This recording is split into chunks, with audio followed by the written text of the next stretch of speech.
Hi friends, welcome to my channel. അപ്പോൾ എല്ലാവർക്കും സുഖമാണെന്ന് വിശ്വസിക്കുന്നു. അപ്പോൾ നമ്മുടെ ചാനൽ സബ്സ്ക്രൈബ് ചെയ്യാത്തവരൊക്കെ സബ്സ്ക്രൈബ് ചെയ്യുക കേട്ടോ. അപ്പോൾ എന്തെങ്കിലും കമൻസോ സജഷൻസൊക്കെ ഉണ്ടെങ്കിൽ കമൻറ്റ് ബോക്സിൽ ഇടുക. അപ്പോൾ നമ്മൾ ഇന്നും അമ്പലത്തിനകത്ത് തന്നെയാണ്, ഗുരുവായൂർ അമ്പലത്തിലാണ്. അപ്പോൾ ഇന്ന് ആക്ച്വലി ഉത്സവം തുടങ്ങിയിട്ട് 9ാമത്തെ ദിവസമാണ് കേട്ടോ, പള്ളിവേട്ട ദിവസമാണെന്ന്. അപ്പോൾ 10 ദിവസം കേട്ടോ ഉത്സവം. അപ്പോൾ ഇന്നും നമ്മൾ ജസ്റ്റ് അമ്പലത്തിലൊക്കെ ഒന്ന് പോയി തൊഴുതു. അപ്പോൾ അമ്പലത്തിൽ ഇതേപോലെ കുറേ സ്ഥലത്ത് ഇങ്ങനെ ഓരോന്നും ഉണ്ടാക്കി വെച്ചിട്ടുണ്ടാവും കേട്ടോ, ഓരോ ഇങ്ങനെ പ്രതിമകളൊക്കെ പോലെ. അപ്പോൾ ഇത് ആക്ച്വലി ഒരു കോമ്പറ്റീഷൻ ലെവലും പോലെയാണ്. കാരണം ഓരോരുത്തരുടെ വക ഇതേപോലെ അമ്പലത്തിൻ്റെ ഓരോ ഭാഗത്ത് ഇങ്ങനെ ഓരോന്നും ഉണ്ടാക്കി വെച്ചിട്ടുണ്ടാവും കേട്ടോ. അപ്പോൾ ഏറ്റവും നല്ലത് ഏതാണോ അതിന് സമ്മാനങ്ങളുണ്ട്, ഇങ്ങനെ പ്രോത്സാഹന സമ്മാനം, ഫസ്റ്റ് പ്രൈസ്, സെക്കൻഡ് പ്രൈസ്, അങ്ങനെ ഓരോന്നുണ്ട് കേട്ടോ. അപ്പോൾ ഇതെന്ന് വെച്ചാൽ ശ്രീവത്സത്തിൻ്റെ ഫ്രണ്ടിലാണ്, ശ്രീവത്സം ഗസ്റ്റ് ഹൗസിൻ്റെ ഫ്രണ്ടിൽ. അപ്പോൾ ഇവിടെ എന്താ വെച്ച് കഴിഞ്ഞാൽ ഒരു ഗരുഡൻ, ശ്രീകൃഷ്ണൻ അങ്ങനെയുള്ള ഒരു ഇതാണ് താമരപ്പൂവിലിരിക്കുന്നത്. ഇതിനും എന്തോ ഒരു പ്രൈസ് കിട്ടിയിട്ടുണ്ട് കേട്ടോ. പക്ഷേ ഇതിനെക്കാട്ടിലും എനിക്കിഷ്ടമായത് അതിൻ്റെ തൊട്ട് സൈഡിൽ ഉണ്ടാക്കി വെച്ചിരിക്കുന്ന ഒരു ദേവിയുടേതാണ്, മൂകാംബിക ദേവിയെ തോന്നുന്നു. അത് നല്ല ഭംഗിയുണ്ടായിരുന്നു കേട്ടോ. ഇങ്ങനെ ഒരു സിംഹത്തിൻ്റെ ഇതായിട്ട് സിംഹത്തിൻ്റെ മുകളിൽ ഇങ്ങനെ ഇരിക്കുന്ന പോലെ ഒരു മൂകാംബിക ദേവി, അത് നല്ല ഭംഗിയുണ്ടായിരുന്നു കാണാൻ. പിന്നെ അത് കഴിഞ്ഞ് നമ്മൾ അവിടെ കുറേ നേരമൊക്കെ നിന്നു. എന്നുവെച്ചാൽ അവിടെ ഉത്സവം 9ഉം 10ഉം വിളക്കിൻ്റെ അന്ന് പറ വയ്ക്കുന്ന ദിവസമാണ് കേട്ടോ. അപ്പം 6 മണി മുതൽ ഭയങ്കര പറ വയ്ക്കാനുള്ള തിരക്കായിരിക്കും ആൾക്കാർ. പിന്നെ ഇതെന്ന് വെച്ചാൽ ദേവസ്വം ഓഫീസിൻ്റെ ഫ്രണ്ടിലുള്ളതാണ് കേട്ടോ. ഇതേപോലെ ഇങ്ങനെ 2 കാളുകളുടെ പിക്ക്. ഇതിനും എന്തോ ഒരു പ്രൈസ് കിട്ടിയിട്ടുണ്ട്.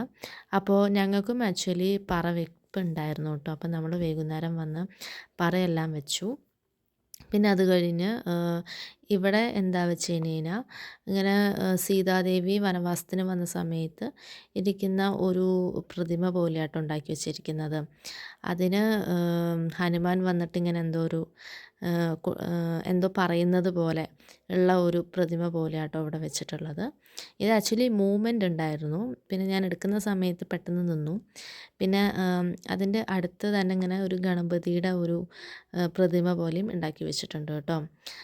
പിന്നെ ശ്രീകൃഷ്ണനും രാധയും പോലെ ഉണ്ടാക്കി വെച്ചിട്ടുണ്ട്. അപ്പോൾ എവിടെ നോക്കിയാലും ഇതേപോലെ ഓരോന്നും ഉണ്ടാക്കി വെച്ചിട്ടുണ്ടാവും.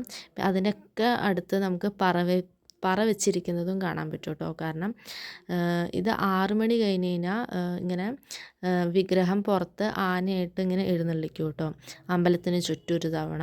അപ്പോൾ ആ സമയത്താട്ടോ പറ വയ്ക്കുക. അപ്പോൾ അത്രയും നല്ല തിരക്കായിരുന്നു, അത്യാവശ്യം നല്ല തിരക്കായിരുന്നു കേട്ടോ പറ വയ്ക്കാനും പിന്നെ ഈ ഒരു ഇത് കാണാനും ഒക്കെ. പിന്നെ അമ്പലം ചുറ്റും ഇതുപോലെ നന്നായി ലൈറ്റ് അറേഞ്ച്മെൻറ്റ്സും കാര്യങ്ങളൊക്കെ ചെയ്തിട്ടുണ്ട്. വർക്കിംഗ് ഡേ ആണെങ്കിൽ പോലും നല്ല തിരക്കായിരുന്നു. പിന്നെ ഇത് ആക്ച്വലി റോഡ് സൈഡാട്ടോ ഇത് ഉണ്ടാക്കി വെച്ചിരിക്കുന്നത്.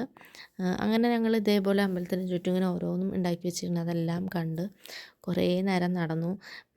പിന്നെ സമയം പോകാൻ അറിയില്ല, അത്രയും തിരക്കും. പിന്നെ കുറേ നേരം ഇങ്ങനെ ഓരോന്നൊക്കെ കണ്ട് കഴിയുമ്പോൾ നമുക്ക് പെട്ടെന്ന് സമയം പോകും കേട്ടോ. പിന്നെ അതെല്ലാം കഴിഞ്ഞ് ഞങ്ങൾ ഇതേപോലെ ഓരോ നടയിലൊക്കെ പോയി ഇങ്ങനെ ഓരോ കണ്ടോ. പിന്നെ അവസാനം അമ്പലത്തിനകത്ത് ഇങ്ങനെ കൃഷ്ണൻ്റെ ഇത് കയറ്റി കഴിഞ്ഞാലാട്ടോ പള്ളിവെട്ട തുടങ്ങുക. അപ്പം അതിന് വേണ്ടിയിട്ട് ഇങ്ങനെ ഓരോ സാധനങ്ങളൊക്കെ അവിടെ ഉണ്ടാക്കി വെച്ചിട്ടുണ്ട്. അപ്പം ഞങ്ങൾ ജസ്റ്റ് സ്റ്റാർട്ട് ചെയ്യുന്നത് വരെ കേട്ടോ നിന്നത്. കോഴി, അതേപോലെ ഡൈനോസർ, പിന്നെ ചിമ്പാൻസി, അങ്ങനെ ഓരോ മോഡലൊക്കെ ഉണ്ടായിരുന്നു. അപ്പോൾ ഇത്രയേ ഉള്ളൂ. ടാറ്റാ.